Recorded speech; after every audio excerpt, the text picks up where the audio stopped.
So let's see where everyone has scored in Season 12. As we're now in the spring break for Formula E, we thought we'd bring you a special treat of the drivers and the ratings that me and Corey have given over the season. And I'm not doing this today on my own. I do have Corey, the co-host to our podcast. Yes, I'm excited for this, Kyle. I can't wait to get my teeth into a proper video. Yeah, let's do some ratings and yeah, let's see how we do. See where everyone goes. Yes. Now, obviously, we've been rating, there's been 12 ratings per driver. We've done a rating each between each race. And I think Nick De Vries is the only one who hasn't got 12 ratings because of DNF. We didn't count it for the time he didn't start in Jeddah. That's right. So, but everyone else has been rated. There's been some absolute shockers, I think.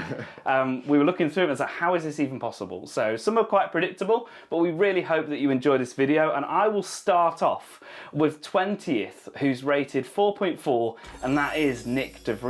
And I think the reason why he's got this is he's just had some poor performances in the races where he actually should have had great performances, like Brazil. We had obviously, Madrid yesterday. That was a bit of a stinker going into the back of Verline. So that's why I've rated him, or we've rated him 4.4. So, any comments on Nick De Vries? Well, like we just said, we've only rated him 10 times, but he's still last. Yeah. Like those races he has started, he just has not been in the form that he would want to be in, I suppose. Yeah. So yeah, he is ranked lowest on our list. With a 4.4. 4.4. Yeah. So who is 19th? So 19th, we have Norman Nato. He hasn't really taken this season by the scruff of the neck like I thought he would. Yeah. You know, with the Nissan winning the championship last season with Oliver Rowland. It was Porsche that won it last season. No, but I'm saying is the driver championship. Car, yes, I thought, course, yeah. right, Nato's like gonna, I need to prove something here in this Nissan that clearly can win races, and he just hasn't, has he, Kyle? No. But he has been strong in qualifying. Yes, So to score a 5.1 is. It's not great. It's a bit underwhelming for a Norman Nato, but yeah, that is what we have rated Norman Nato. So who have we got 18th? 18th is a 5.6, and it's Gunther. It's your man. No, not Gunther. I think he let himself down in the round 4, wasn't it? Where they had a really good chance of getting some good points for DS Penske. So I'm just as shocked as you that this is not where I thought we'd put in DS Penske. But 5.6 for Gunther is what we've got. Yeah, so that's what we've gone for. So on the topic of DS Penske, we've got Barnard in 17th. Yes. He's only got a 5.9 rating from what we've adjudicated from the first 6 races. He hasn't really been anywhere, has he? Well, surprised he was good in Mexico. And this is where I'm finding it really confusing, because actually I was one that wasn't on the hype train for Barnard. But Barnard has had some good results, but he just hasn't converted anything recently, I don't think. And I don't think it's the Penske car, because I think, again, looking back at Jeddah, that was one of those races where I think that they had the chance to get in the top 6, but they've dropped down the order. And also, he doesn't have a pole, but he could have. If he didn't get his lap time deleted in Mexico, he could have been having a pole to his name, and he would have been in a even better position. Because we rate these, don't we, on the actual overall performance, not the actual race result, even though we've kind of looked back at those and maybe had some changes over the time. Yeah. So, but yeah, that's a shocker for DS Penske. In 16th, with a 6.1 score, and this is, again, a bit of a confusing one because I wasn't expecting to be high, but we've got Zane Maloney. And yesterday's race in Madrid, I feel like, with that technical violation, it's just annoying, because I think actually he might have been higher on the list today.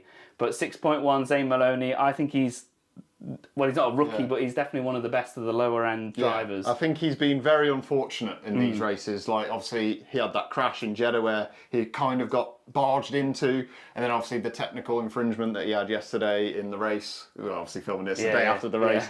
It ruined his weekend for him, didn't it? So, you know. But I'm hoping to see him in the points. It was a hot take we had going into Madrid. I want him in the points. It would be nice to see him. Because he's got one on the board. Let's get him over 10 at least. Yeah. Come on, Zane. And next in our list is his teammate Degrassi. Hasn't scored a point yet, but he started. I feel like it's because he started so low down. Yeah. And then he's on the fringes of the points. And he gets up there in some races. Like, wasn't he leading? Was he leading the race yesterday? Or was he near the front, wasn't he? Yesterday's pit boost was a bit stronger than I think they were expecting. And I was just thinking, wow, Degrassi's there. How is he there? But then he kind of just finished just outside the points. And I think a 6.2 rating is a fair rating.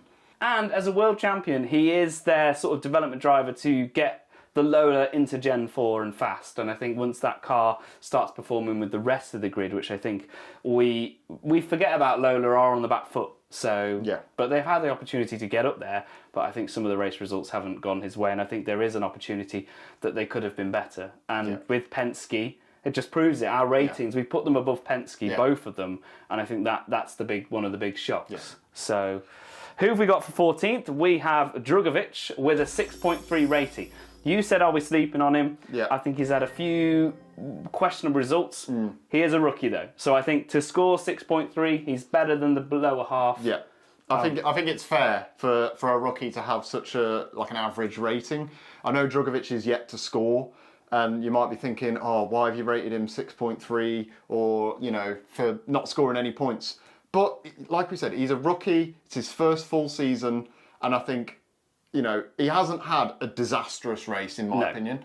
Like obviously Miami was, he took a bit of a tumble with DaCosta, didn't he? But I think he did get pole that weekend. Yeah. And that's why I think he does get a good rating on that. Pole? He did. No, oh, sorry, he nearly got pole. Yeah, no. In my head he had, but he lost out to Muller. But yeah. But in that session, it was one of those where I just think, it would have been a good one. I love how you reacted to me like, pole? well, yeah. Who hasn't got poles but podiums? That's our next driver, which is Oliver Rowland, the reigning world champion. Yeah. 3 podiums, Kyle, but we've ranked him only 13th in our list in all the 6 races. Reasoning, he hasn't been on it, has he? No. He really hasn't. He's struggled. He's had contact with drivers. He had that penalty in the last race in Madrid. It really has not been his, season to defend this title, has it really? I think the full moon has gone in and he's no longer the beast from Barnsley, which is a shock. The last 3 races, I mean, he did all right in one of the Jeddah races, but this isn't what we expect from a reigning world champion who's defending his title. Yeah. He's still up there. I mean, I think he's just on the fringes of the top 6 in the drivers' constructors. I'll put the table up here just to reference that.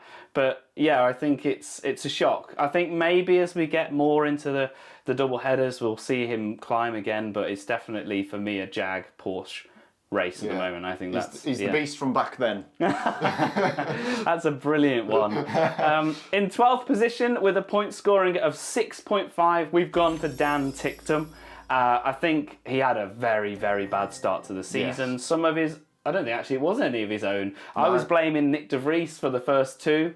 Because of the mechanical failure in Mexico, pulling out the safety car, and then DaCosta being on a charge, pushed him onto the grass, and then obviously we had the incident where De Vries just went like that straight into him. So, but I know you like Dan. Got any comments? I quite like Dan Ticktum, and I think he very much has been very unfortunate in these races. I mean, last race in Madrid, from final corner, the final chicane, he gets pipped by Wehrlein, and that's because the 2 Jags side by side into the final corner. He was dead unfortunate to not make that podium.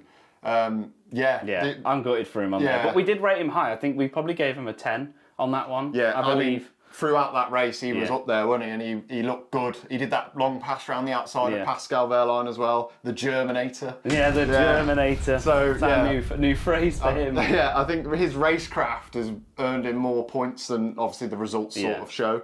So that's why he is not at the very bottom, despite all the. And I think 11th is a good position to be in this championship, because I think there is going to we'll start seeing a gap in the points. We're obviously at 6.7 now, so it's going to be interesting to see who we've rated higher. Yeah. Who have we rated at 11th position? Remarkably, Jean-Eric Verne is now 11th. Now, it does seem a bit bizarre. Like you forget Jean-Eric Verne's even racing. He hasn't really, but he's not been awful, but he's not been up there. He's kind of just been the average 6, 7 score out of 10 every time, because he's not really done anything. Yeah. And I feel like that's why he's so high up in our rankings, that he's just there and he's just average every time. I think he's a little bit out of position. But I'll tell you who's above him, who's in a position that really shows the difference, is at 6.7, Nick Cassidy. We call him Consistent Cassidy, and I think consistency in 10th position is not a bad thing. He's consistently in the middle, as we discovered here. So. But he's got 1 win, 1 pole, and 2 podiums. Yeah. And that's a lot more than what Jean-Eric Verne has. But he's had some terrible races. Last race in Madrid, started pole, came virtually last, 18th was it, or 17th. Not a good result for Cassidy, and these are the sort of things that bring these ratings down, in our opinion. But the fact that Citroën are together, I think, is a good element as well, to show that the cars are consistently in that sort. Well, they are the king of the midfield, I would say, for now. I want to see more from the Stellantis teams. I think they're going to push more. We're coming back into a bit of Europe, so hopefully we'll see some European hype, I guess, is probably the best thing I can say, really. And on the topic of Europeans, we've got one in our next slot. It's Joel Eriksson. We love Joel Eriksson, don't we? We certainly do. Yeah, I especially slandered Joel Eriksson at the start of the season. I did not expect him to do well, only because I didn't really know where he came from.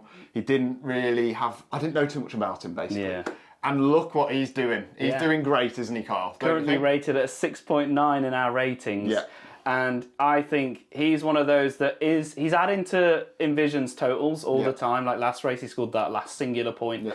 And that is keeping them away from the bottom half of the championship. And I think he did really well. Madrid was a weird race, because obviously Envision just looked slow in practice, and then all of a sudden Buemi and him... It was like the Jaguar powertrains in Madrid just weren't... They didn't look quick in qualifying pace, but then the race, they shot up, didn't they? He just woke up, didn't he? He was like, I'm going to score a point today, and well done, Ericsson. In 8th position, scoring at a 6.9, is Pepe Marti, obviously a rookie in Formula E. Yeah. He had a tremendous, not a tremendous start, did he? He had a tremendous crash at the beginning. It was out of this world, wasn't it? Yeah, definitely. That first race where he did that back flip or front flip, whatever flip it was. It was flipping out, it was bad. But yeah, Marty, he's been quite consistently sort of in and around the points, hasn't he, in my opinion. And I think he's gradually got better, and that's what you want from a rookie driver. And I think they've really added to Kiro's point score to keep them in, and I think they're a fast team, but they've just had a bit of inconsistencies with their drivers, and I think some of them, unfortunately, Dan ticked them, but obviously Marty, and to be this rated high as a rookie, and I think he's already got more points than Beckman has from last year as well, so he's already stepped into that role in Cooper Kiro very well, and that's why he is 8th on our list. Next, 7th, we've got Jake Dennis. With a 7.3 rating. One win, one podium. Yeah. Andretti's not been there. Andretti have not been there this season. I think the first win was interesting, and I really did think, it's good to see Andretti up there. Jake Dennis, high caliber driver. Obviously, I think, was it season 9 champion? I think it was. He won it a few years ago, didn't he? So it was interesting to see, maybe we're going to see more of him. He's had some decent races. I think he's a well-rounded driver, but I think there's some dominance coming. Maybe a Jake Dennis win or podium, at least maybe Monaco, maybe next race in Berlin. Who knows? So, but a 7.3, I think he's the first one in the 7s. So, and I would completely agree with that. It's a bit of a jump from the 6.9 to 7.3. I feel like we're getting into the drivers that are performing well constantly now. So, which, for number 6th position at a 7.4 is Nico Muller. So, and I underestimated Nico Muller. Obviously, he was an Andretti driver before. Yes, he was. But he's come in. He's got on the podium. He got a pole position in Miami. And I think he's been an excellent teammate to Pascal Wehrlein. Wehrlein is something else. Like, he is a computer. But Muller has been hand in hand, and they're leading the championship because of that. I think he's smart. So I'm glad big shoes to fill with Da Costa departing the Porsche team as well. I think you've got a very good driver in Da Costa, who we will later mention, obviously. But it's a big step.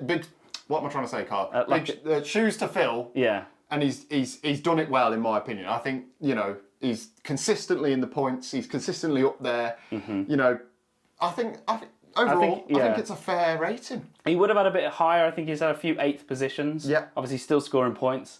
It's the Porsche. It's probably 3rd or 1st. It's between the 1st and 3rd fastest car. I think there's 3 up there.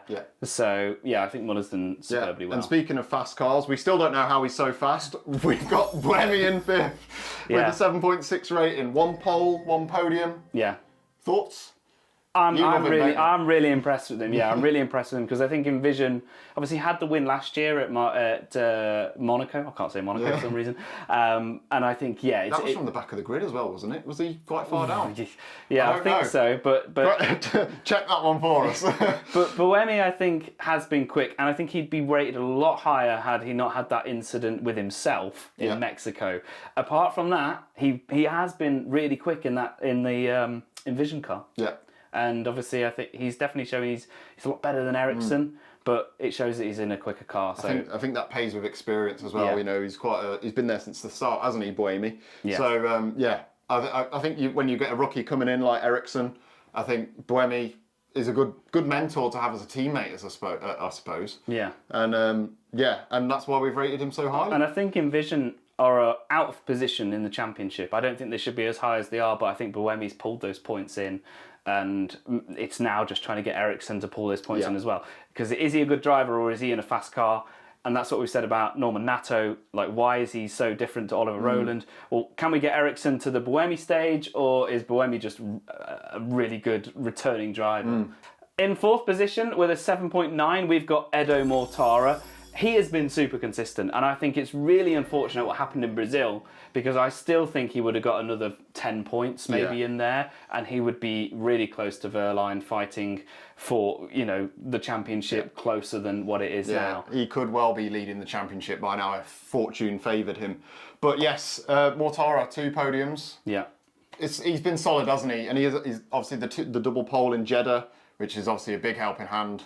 It's incredible. It was incredible. He's been great, hasn't he, Carl? Yeah. And I think I call Pascal Wehrlein a computer. The only way you can outsmart a computer is being by a smart driver. And I think Mortara is. And I think he's had many attempts at the championship before. And I still think season 12 is there for him to get into. And a 7.9 rating, very, very valid. Yes. Yeah.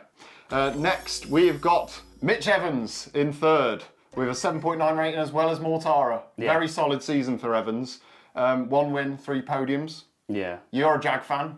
Yeah. You're loving this at the minute, aren't you? Absolutely loving it. And I think it was a bit of a nail-biter yesterday with them fighting for the win. And I think Evans really wants it, doesn't he? He wants this championship. He knows Da Costa's got one. He wants to be a Formula E. He's not won one, has he? No. And I think he's been at a Jaguar a very long time. And I do want to mention that actually it's really, like, with this 7 point, that we only split them up into position by the wins and the podiums. So that might be a spoiler who is second. But I think a 7.9, again, very good rating. Yeah. They seem a bit lower, but I think they've had some bad performances. And I think... but he's come out of nowhere in races as well. Yeah. Like, in the Madrid race, started, 16th or so? Ended up coming second. Where did that come from? And it's why I think Jag is a really powerful powertrain this year. It's kind of gone underrated because I think Da Costa was getting into the team, and obviously Evans was performing. So I think it's that sort of mix. But actually, I think we're starting to see that it is a very strong powertrain. Yeah, very strong. And to continue on with Jaguar in second position with also a 7.9, we've got Antonio Felix da Costa.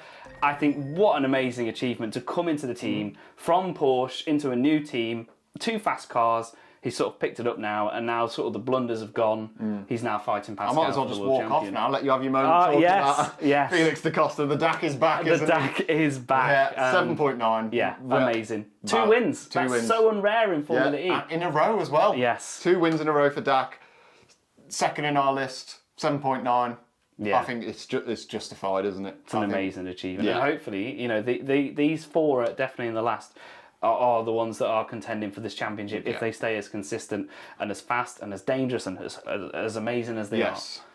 But the man we think might go on and win it all is our number 1, obviously. Yes. 8.6 rating we've given him. Is, like I said, the Germinator. The Germinator. Pascal Wehrlein. 1 win, 1 pole, 3 podiums. He's the guy to beat, isn't he, Carl? He's always been there, and I think in the last couple of races he's just sort of like, I don't need a podium, I'm just going to sit in 4th or something and just score points. And just like Mortara, it's about that consistency, and it's where Cassidy's dropped off. Yes. But Pascal and Mortara have gone, no, it's okay, I'm happy with a 6th or something, just getting some points in their pocket and just keeping them up there. And obviously, he's the Season 10 World Champion. Yes. And I think that is, you don't just get that by not doing a mega job, and I think he's starting to show again that Porsche's still here. Yeah. Constructors last year, drivers the year before. Yeah. he's winning all the time. And this year he's got a better rear gunner. Yes. He's got Muller, who's consistently up. I'm not saying he's better than Da Costa, No, but he's keeping him. You know, Muller's keeping in tone with him, and he might not be winning races, Muller, but he's certainly being the wingman that Wehrlein needs. Well, it was like yesterday. I say yesterday, but in the Madrid Prix, he let him straight through. Yeah. They weren't even going to fight. They were like, no, go through. You're on your attack mode. Don't fight with me. Yeah. And I think Muller knows that if he wants to stay long term at Porsche, be the team player. Yeah. And I think what a fantastic team player he has been. Yeah. And like with these results, I don't want to. We're not biased. We look at it. Obviously, you like your Ericssons, your Gunthers. I like my Da Costa and Evans and Buemi, and the list goes on. But you know, we have tried to be as level-headed as pundits as we can be to try and bring these results. And I think that some of it will align with the championship. Yeah. And I think some of them are oddly out of position. Yes. That's because of our ratings. And these ratings are done after the race, aren't they? Yeah. So, you know, we can't really pull into all the factors about championship position. It is literally, how did they do that weekend? Mark out of 10. Yeah. And that is the average that we've got. And we built a whole system to keep track of this. I'll put a screenshot of our system so you can sort of see where our ratings have come from. I'm really excited about doing this video. I wonder what it's going to be like in 6 more races time. We'll probably do another one after the Chinese stint, and then look at how the championship. And we could even do a reaction to our last one, this video, and see how far off we are and how much their seasons have changed. Exactly. Yeah. And let us know in the comment section below, like, where would you rate the drivers? Is there anything that you think, oh, actually, you guys have been a bit too strict on that? Remember this incident, or remember this race? Yeah. And let us know what you think, because, you know, there's two of us calculating these results, and we don't talk to each other when we submit our results, so we try and make it as fair as possible. I actually... Yeah, there are some shockers in there, but I do agree with a lot of it, especially with the Penske's and actually Lola coming in and just being like, well, we've got a rubbish car, but we can actually perform because we've had like almost dual stages and knockouts with that car. So, but yeah, I'm excited. Obviously, this is the spring break. Yeah. Very frustrating. I'm off on holiday. You are, yeah. Corey will come back tanned in the next podcast. So, but I'm looking forward to seeing how season 12 has progressed. Have you got a favourite moment so far? Oh, I do like the fact that Ericsson finished 4th in Miami. I think I think it's because I didn't really hype him up at all at the start, and then now he's doing good. And do you know what? That moment put a smile on my face. I must admit, it really did. So yeah, I'll probably say that, or Gunther being in the top 3 for Jeddah when he was qualifying. When he was fighting. Then he went backwards. So I forget about that moment. Yeah. But yeah, I'd probably say Ericsson P4. What about you? Let me guess. I wonder if it's Da Costa winning. Well, the double Da Costa win is definitely up there in one of my yes moments. Me and Liam, who I watch it with, we went out and celebrated his first win. We didn't do it the second time. Can't do that again. For me, I just think it's the championship alone at the moment. We've got like the top 6. I do the pre-show. It's always changing, and like I don't want to compare the results because that's what it is. And I think single headers, they shake it up, but double headers, they're like a bottle of Coke or a bottle of champagne, just something ready to explode. Bottle of Coke when you put a Mento in it. Exactly, that is Formula E. So, but yeah, I'm really happy with the results. I hope you enjoyed today's video, and let us know, like I said, in the comments below what you think some of the rating of the drivers are. And yeah, look forward to talking with you again in May and getting on with some more predictions. And I guess for the first time in real life, over to you for the outro. Play the outro!